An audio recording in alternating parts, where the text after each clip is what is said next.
네, 세간의 화제가 된 사건과 법적 쟁점 짚어보겠습니다. 네, 이슈 플러스 오늘은 김성수 변호사와 함께합니다. 어서 오세요. 안녕하세요. 안녕하세요. 네, 지금 어두워 주총이 31일입니다. 그걸 앞두고 양측 사이에서 법정 공방이 아주 뜨거운데요. 오늘 가처분 신문이 중요했던 이유 전해주시죠. 예, 말씀하셨던 것처럼 지금 31일에 주주총회가 열릴 예정이지 않습니까? 그럼 이 주주총회라는 것은 주주들이 각각의 이 안건에 대해서 결의를 하는 거예요. 뭐 어떤 부분은 뭐 통과를 하자, 어떤 건 통과하지 말자 이렇게 되는 것인데 지금 오늘 신문이 있었던 사건이 어떤 것이냐면 민희진 대표가 이 주주총회를 열겠다라고 하고 그 직후에 이 법원에다가 청구를 한 것이 이 하이브가 지금 이 어도어의 80% 주주지 않습니까? 이 80% 주주의 의결권 행사하는 것을 금지해달라는 가처분을 신청을 하게 된 겁니다. 그렇게 돼서 오늘 이제 법원에서 신문기일이 열렸고 여기서 이제 법정 공방이 있었다는 그런 소식인 건데 이게 중요한 부분이 만약에라도 가처분이 인정이 되면 주주총회가 열린다고 하더라도 이 하이브 측에서 주주로서의 의결권을 행사할 수가 없기 때문에 지금 하이브 측에서는 주총에서 지금 현재의 이사, 뭐 민희진 대표이사라든지 뭐 다른 이사들이 있지 않습니까? 이들을 해임하고 신규 이사를 선임하는 것을 이제 조금 계획을 하고 있는데 이 부분을 의결을 할 수가 없기 때문에 하이브 측에서 원하는 뭐 이제 신규 이사를 선임하는 그런 안이 진행이 될 수가 없기 때문에 그런 부분이 있고 지금 민희진 대표 측에서 주장을 하고 있는 부분은 이 가처분 자체가 이게 인용이 되려면은 그 정말로 회복할 수 없는 선회가 구체적으로 증명이 돼야 된다는 것이 이제 대법원 판례거든요. 그렇다 보니까는 뭐 이것이 인용이 되지 않으면 내가 만약에라도 대표이사의 이거 그 직을 굉장히 좀 부당하게 만약에 잃게 된다거나 이렇게 된다고 한다면 그 부분은 굉장히 피할 수 없는 손해가 발생할 수 있다. 이게 뭐 아티스트라든지 그리고 어두워 그리고 하이브 그리고 자신 이렇게 모두에게 회복할 수 없는 손해가 발생할 수밖에 없기 때문에 이 부분을 지금은 뭐 가처분을 해서 조금 정지를 해야 된다, 그 금지를 해야 된다 이렇게 지금 주장을 하고 있는 거거든요. 그렇다 보니까 굉장히 지금 30일에 주총이 열린다고 하더라도 그 민희진 대표가 해임되느냐 이게 쟁점이 될 수밖에 없어서 중요한 그런 사안이라고 볼 수 있을 것 같습니다. 하이브 측에서는 민희진 대표가 주주 간의 계약을 중대하게 위반했다고 하거든요. 어떤 근거를 들고 있습니까? 예, 굉장히 많은 사실관계가 이전에도 나왔었고 그리고 오늘 법정 신문에서도 이제 나왔다고 합니다. 그래서 오늘 새로 나온 소식 같은 경우에는 뭐 민희진 대표가 지금 현재 뭐 다른 투자자들을 통해서 하이브의 주식을 매수하려고 했다 이런 부분이 있었지 않습니까? 그와 관련해서 뭐 거의 관계자들을 컨택한 것으로 보인다 이런 사실관계 주장이 나왔었던 부분이 있고 또 그리고 민희진 대표 측에서 이제 이 아티스트의 부모님들이 이 하이브 측에 메일을 보냈던 그런 부분에 대해서 이야기를 했던 부분이 있었는데 이에 대한 반박의 일부로서 그 민희진 대표가 이 아티스트들을 굉장히 아낀다라고 주장하는 것과 달리 그와 반대되는 메시지를 보냈던 사실이 있다라고 하이브 측에서 주장을 하기도 했습니다. 그렇다 보니까 그런 사실관계에 대해서도 많은 쟁점이 됐었는데 사실 이게 법적으로 봤을 때는 이 가처분이 필요하느냐 여부는 결국에는 이 주식의 권리를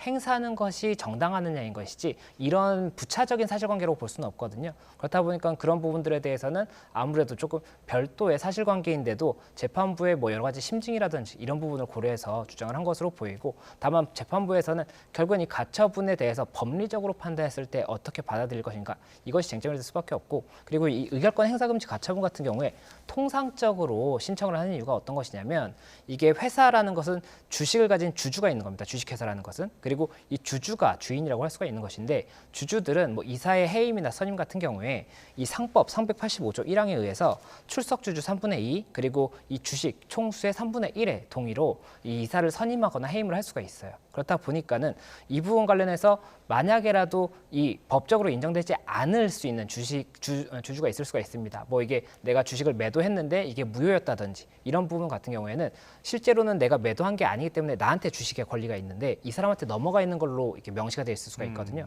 그러면 이런 경우에 의결권을 행사해서 만약에라도 대표이사나 이런 걸 통해서 회사를 장악하면 문제가 될 수가 있기 때문에 그런 경우에 이 주주총회에서 의결권 행사를 일단은 금지해달라 이렇게 하는 거거든요. 그런데 지금 같은 경우에는 지금 민희진 대표가 주장을 하는 것은 이 주주 간 계약에 의해서 이사의 기간이 정해져 있고 뭐 부차적인 그런 부분이 있기 때문에 의결권 행사하는 것을 금지해달라는 취지여서 이 부분이 그러면 그 통상의 그런 의결권 행사금지 가처분과 비교했을 때 받아들여질 수 있는지에 대해서는 법원이 굉장히 좀 새롭게 볼 수밖에 없는 부분이어서 어떻게 될지 조금 지켜봐야 되는 그런 부분 같습니다. 아무래도 가처분이 인용되기보다는 기각될 확률이 좀 높다고 보시는 것 같은데 기각이 될 경우는 어떻게 진행이 됩니까? 그 이후에는? 예, 기각이 될지 인용이 될지는 아직 지켜봐야 되겠지만 만약에 기각이 된다라고 한다면 주주총회가 이제 개최가 될 것이고 주주총회가 개최가 됐을 때 미희진 대표가 지금 이 하이브 측에서 예정하는 대로 해임이 될 가능성이 굉장히 높습니다. 그리고 나머지 이사들도 해임이 되고 신규 이사가 선임이 돼서 그 신규 대표이사를 통해서 이 어도어가 이제 운영이 되겠죠. 그리고 그렇게 됐을 때 미희진 대표 측에서는 만약이라도 이 해임이 이루어졌다라고 한다면 해임 무효나 해임 취소 처분의 청구를 이제 할 수가 있을 겁니다. 그렇게 해서 쟁점이 될 수가 있는 것이 한 가지가 있고, 만약에 인용이 되게 되면 일단은 하이브 측에서 의결권을 행사할 수가 없기 때문에 이사를 해임할 수가 없고 미희진 대표가 일단 지금의 현재의 대표직을 유지할 수가 있습니다. 그렇게 되면 어도어 측에서 하이브 측에서는 이 미희진 대표의 이 직무 정지, 대표 직무 정지 가처분 신청을 해서 또 지금 직무를 당장은 좀 정지해달라 이렇게 청구할 수도 있거든요. 그렇다 보니까는 이번에 만약에 주주총회가 열린다고 하더라도 그에 대해서 추가적인 법률 다툼이 계속해서 발생할 수밖에 없는 그런 상황입니다. 예. 법정 싸움이 시작되니까 세부적으로 또 못 보던 내용들이 다시 등장하더라고요. 그렇죠.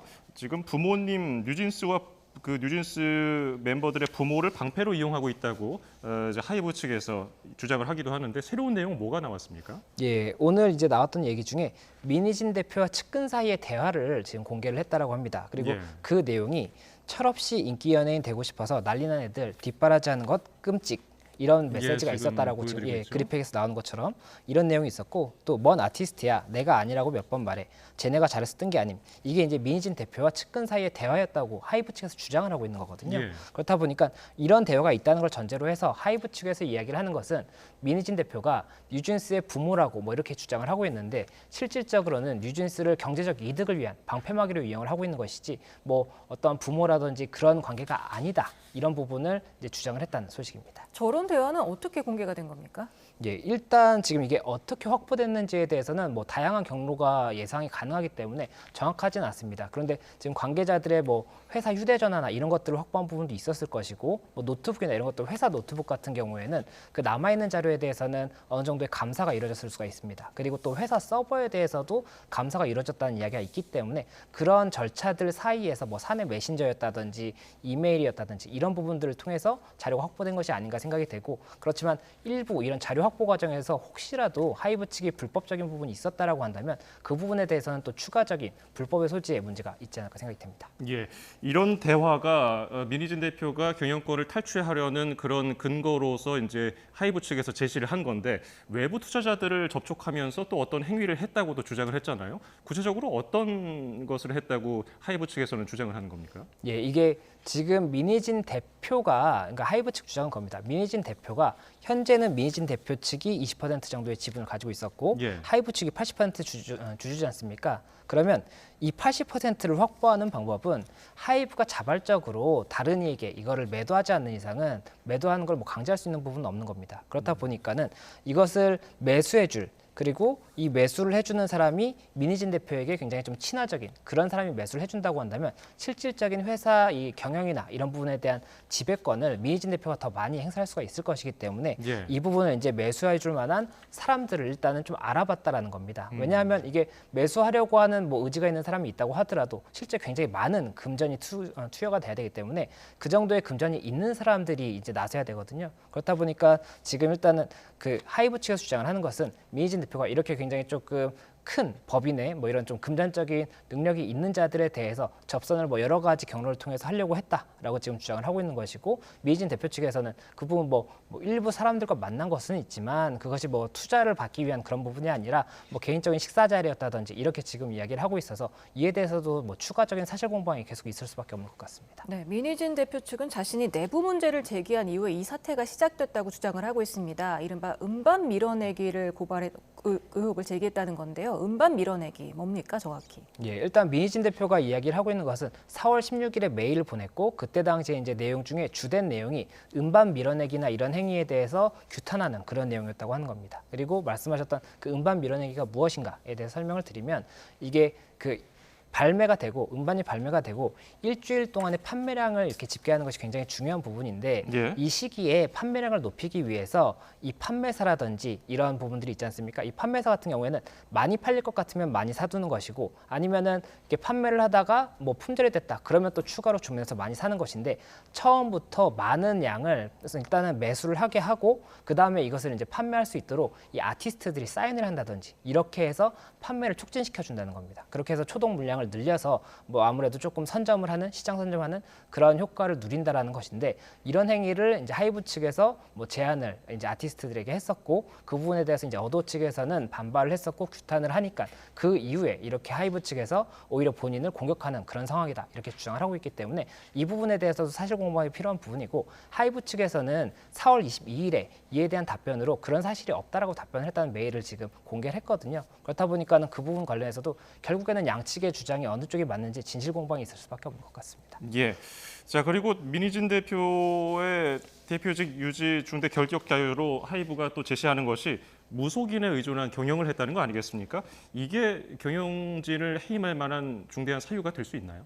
예, 이게 금일 신문기일에서 언급이 됐다는 것이 조금 의아한 부분이 있었는데 예. 아마 뭐 여러 가지로 뭐 대표이사로서의 이런 조금 수행 능력에 대한 부분을 언급한 것이 아닌가 이런 의문도 듭니다. 그런데 일단은 지금 하이브 측에서 주장을 하고 있는 것은 6개월 동안 5만 8천 건의 대화를 나눴다. 그렇기 때문에 그런 부분 관련해서 이게 정상적인 대표이사로서의 업무 수행을 할 수 있는 부분에 대한 의문이 있다 이런 취지가 아니었을까 싶습니다. 다만 이제 오늘 법원에서 이 무속인 관련 이야기를 할 때에는 그 관계 없는 이야기보다는 법리적인 부분을 주장해달라는 취지로 이야기를 했다고 하다 보니까는 아무래도 법원 측에서도 이 부분 관련해서는 주된 쟁점이 되지는 않는다라고 본 게 아닌가 그렇게 생각이 듭니다. 네, 그동안 뭐 언론을 통해서 계속 원색적인 감정 싸움을 벌였는데 오늘도 또 이어갔습니다.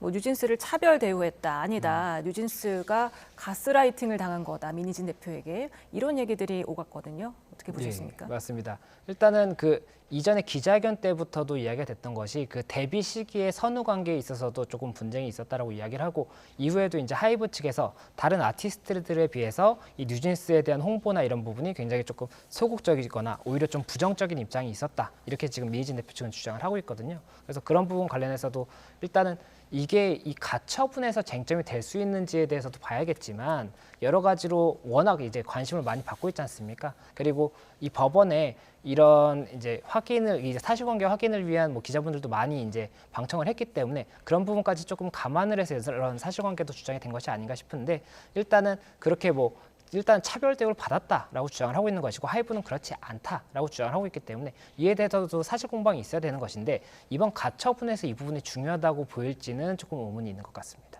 예. 자 이번 가처분 결과를 좀 지켜보도록 하고요. 주제를 넘어가 보겠습니다. 트로트 가수 김호중 씨의 뺑소니 논란이 연일 확산 중인데요. 이번에 또 새로운 내용이 나와서 논란입니다. 술을 마시지 않았다고 계속해서 주장을 하고 있는데 유흥주점을 최초에 나온 직후에 또 대리운전을 이용했더라고요. 이 내용 어떻습니까? 예, 지금 현재 알려졌던 사실관계 이제 어제부터 많이 보도가 됐던 것은 예. 2024년 5월 9일 밤 11시 40분경에 이제 맞은편에 정차했던 차량을 추돌했다. 이 부분이 많이 알려졌지 않습니까? 그런데 그 앞에 행적 부분이 지금 추가로 알려진 겁니다. 그래서 이 운전을 하기 전에 일단은 이 김호중 씨가 다른 데서 이제 CCTV가 영상에 나온 겁니다. 그래서 이 운전을 한 것은 집에서 출발을 한 것인데 이 집에 가기 전에 이 김호중 씨가 다른 주점에서 조금 비틀거리면서 나와서 대리운전을 타고 집으로 가는 영상이 발견이 된 거죠. 예. 그렇다 보니까는 그렇다면은 대리기사를 보통 저희가 대리운전을 통해서 집에 가는 경우가 음주를 했을 때가 많지 않습니까? 그러니까 이거 음주해서 대리운전으로 집에 간 다음에 그 다음에 술에 취한 상태에서 다시 차를 가지고 나와서 사고가 난 것이 아니냐 이런 의심이 들 수밖에 없는 정황이 있기 때문에 이에 대해서 다시 한번 좀 관심을 받고 있는 그런 상황입니다. 네, 본인은 피곤해서 지금 대리운전을 시켰다는 거잖아요. 근데 너무 그렇게 피곤했는데 어떻게 다시 또 다른 자리를 또 나갈 수가 있는지가 좀 궁금하거든요. 예, 이게 저희가 음주 여부에 대해서는 사실 명확하지 않기 때문에 조금 중립적으로 봐야 되기는 하고 뭐 제 주변 사람 같은 경우에도 정말 피곤해서 대리운전을 이제 하는 경우가 있기는 합니다. 대리운전을 통해서 이제 집에 가고 이런 경우가 있기는 한데 이번 같은 경우에 음주가 실제로 있었는지 여부에 대해서는 뭐 여러 가지 또 추가적인 정황도 있기 때문에 그런 부분까지도 의문이 다 해소되어야지 이 음주운전 여부가 결정이 될 것으로 보이고 다만 말씀하셨던 것처럼 뭐 여러 가지 부분에 조금 의문이 있기 때문에 그런 부분은 저희가 좀 지켜봐야 되는 것 같습니다. 예. 김호중 씨가 현장을 떠났다가 사실상 음주 측정해서 뭐 취소라든지 면허 정지 수치가 나오지 않는 수준일 때 다시 출석을 하지 않았습니까? 근데 그 주변인들, 그 유흥주점 직원들이라든지 대리 기사가 증언을 한다면은 그게 음주운전 혐의로 처벌을 받을 수 있습니까? 예, 이게 판례상 어떻게 되는지를 봐야 되는 것인데 대법원 판례를 제가 조금 검토를 해봤을 때는 음주운전이 저희가 이제 보통은 단속을 하면 이렇게 부는 게 있지 않습니까? 예. 그걸 불었을 때 그래서 그 정확한 수치가 있을 때는 통상적으로 유죄가 인정되는 경우가 굉장히 많고 그렇고 이게 만약에 불지 않았다라고 한다면은 거의 무죄가 된다고 보면 됩니다. 이게 혐의가 증명된다고 보기가 어렵기 때문에 예. 그렇게 될 수가 있고 그래서 뭐 그 대리기사가 이분이 굉장히 술에 취해 있었다라든지 동석자들이 술을 많이 마셨다든지 이런 부분들이 있었다고 하더라도 그 운전할 당시에 이 0.03을 넘었는지가 중요한 겁니다. 이 혈중 알코올 농도가 0.03이 넘어야지 형사처벌의 대상이 될 수가 있기 때문에 그 부분이 명확하게 증명이 돼야 되는데 그 부분이 의심스럽다고 한다면 피고인의 이익으로 해서 무죄 추정의 원칙이라고 볼 수가 있는 부분이 있어서 무죄가 선고될 가능성이 높기 때문에 음주운전에 관해서는 여러 가지로 쟁점이 될 수밖에 없고 지금 현재 판례가 그런 상황이기 때문에 다른 증거가 나온다고 해서 음주운전의 유죄가 인정될지는 지켜봐야 될 것 네, 같습니다. 뺑소니 혐의도 알아보겠습니다. 사고가 난 뒤에 바로 달아난 혐의에 대해서 본인은 심각한 공황장애가 와서 그렇게 피한 것이다라고 했는데 CCTV 화면을 봤더니 호주머니에 손을 넣고 통화를 하는 장면이 포착이 됐습니다. 전문가들은 공황장애가 온 사람은 그런 행동을 할 수 없다고 하던데 어떻게 보셨습니까? 예, 만약에 이게 이제 쟁점이 되는 것이 사고가 나면 그 조치를 해야 되는 게 있습니다. 법상으로 어떤 게 있냐면 만약에 사람이 다쳤으면 구호를 해야 되고 그렇지 않다고 하더라도 그 피해자에게 내 인적 사항을 제공을 해야 됩니다. 내가 이렇게 운전을 했습니다라는 걸 제공을 해야 되는데 예. 이걸 하지 않으면 도로교통법 148조에 따라서 5년 이하 징역 또는 1,500만 이하 벌금의 형에 처하게 돼 있는데 지금 뭐 사람이 다쳤는지에 대해서는 명확하지 않아요. 상해가 있었는지는 명확하지 않지만 그렇지만 어쨌든 인적 사항을 제공하지 않은 건 명백하지 않습니까? 이렇게 되면 네, 택시 기사께서 지금 병원에서 치료를 받고 계신다고. 그렇게 해서 만약에 상해까지 인정이 된다고 한다면 도로교통법을 넘어서 특가법까지도 갈 수가 있습니다. 이게 이런 조치를 하지 않았는데 피해자가 상해를 입었을 경우에는 특가법에 따라서 1년 이상 유기징역 또는 5천만 원 이하 벌금도 가능하거든요. 그래서 만약에라도 상해가 법적으로 인정이 된다고 한다면 그렇게 인정이 될 수도 있는 것이고 그리고 이 사고 미조치를 하지 않았다는 부분이 그러면 결국에는 처벌이 될 수가 있는 부분이고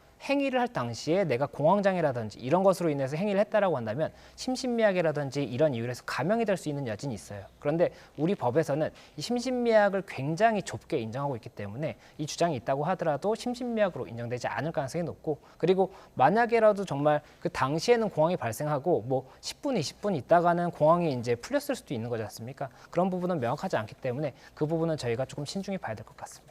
예, 지금 사고 후 미조치, 증거 인멸, 범인 도피, 교사, 음주운전 여러 가지 혐의가 있는데 변호사 선임한 걸 두고도 좀 많이 관심을 받았습니다. 검찰총장 대행 출신 조남관 변호사입니다. 이렇게 거물 변호인을 선임한 이유는 어떻게 볼 수 있을까요?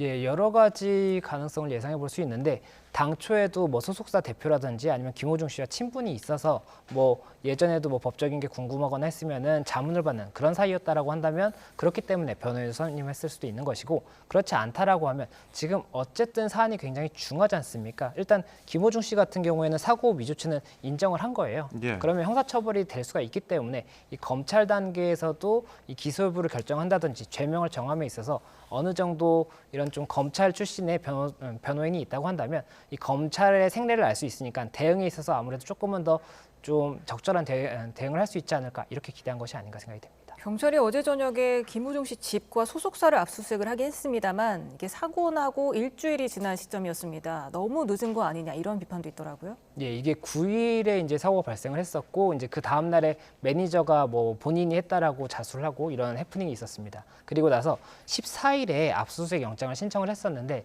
그때 당시에 이제 근거가 블랙박스 메모리 카드가 없어진 겁니다. 예. 그렇다 보니까 블랙박스 메모리 카드를 찾겠다고 하고 압수수색을 실시를 했던 것인데 이 부분이 만약에 9일, 10일 때부터도 블랙박스 메모리 카드가 없었다는 걸 인지하고 있었는데도 신청을 14일에 했다라고 한다면 조금은 아쉬운 대처가 아닌가 이런 이야기가 나올 수가 있는 것이고, 만약에 수사를 하다가 14일에서야 메모리 카드가 굉장히 중요할 수 있겠는데 라고 찾아보다가 인지를 하게 됐다라고 한다면 그 부분에 대해서는 뭐 인지한 게 늦은 것도 아쉽기는 하지만 이 신청이 있어서 늦은 거라고 볼 수는 없기 때문에 그 부분은 뭐 그렇게 대처가 미흡했다라든지 이렇게 보기는 어려운 것 같습니다. 예, 지금 소속사에서는 김호중 씨 공연을 계속 강행하겠다는 의지를 보이고 있어요. 당장 내일도 공연이 있더라고요. 이게 만약에 김호중 씨 귀책 사유로 공연이 하지 못하게 된다면은 위약금 같은 경우는 어떻게 처리가 됩니까?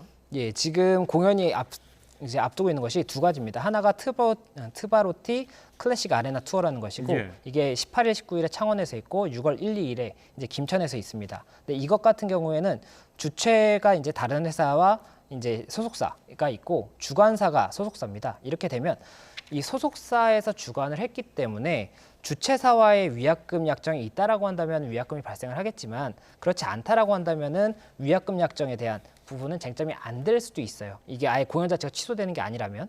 그리고 월드 유니언 오케스트라 클래식, 김호중 그리고 프리마돈나 이 공연이 이제 또 따로 있는데, 여기 같은 경우에는 주관사가 다른 소속사가 아닌 다른 회사거든요. 여기 같은 경우는 그러면 주관사가 보통은 출연 계약을 하고 출연 계약에 따라서 출연료를 지급하는 대신에 위약금 약정도 있을 겁니다. 그리고 출연료도 굉장히 컸을 가능성이 높기 때문에 위약금도 상당히 클 수가 있어서, 만약에라도 위약에 해당하는 사실이 있다라고 한다면 많은 위약금이 발생을 할 수가 있고, 통상적으로 이제 위약 같은 경우에 뭐 어떠한 경우에 뭐 한다라고 하고, 아티스트 같은 경우에는 사회적 물을 일으킨다든지 뭐 이미지를 손상시키는 그런 행위에 대해서 위약으로 약정을 했을 가능성이 높거든요. 예. 그리고 이 연예인분들 같은 경우에 음주 때문에 문제가 되는 경우가 많았기 때문에, 만약에라도 그 위약 사유 중에 예시로 음주운전을 넣었다라고 한다면 그 부분 때문에라도 음주운전이 인정되면 위약금이 굉장히 크게 발생을 할 수가 있다 보니까 음주운전에 대해서는 특히나 더 신중하게 다툴 수밖에 없는 그런 상황이 아닌가 생각이 듭니다. 네, 지금 KBS가 강경하게 김호중 씨 교체를 좀 주관사 요청을 하고 있는 상황이고, 정 안 되면 KBS라는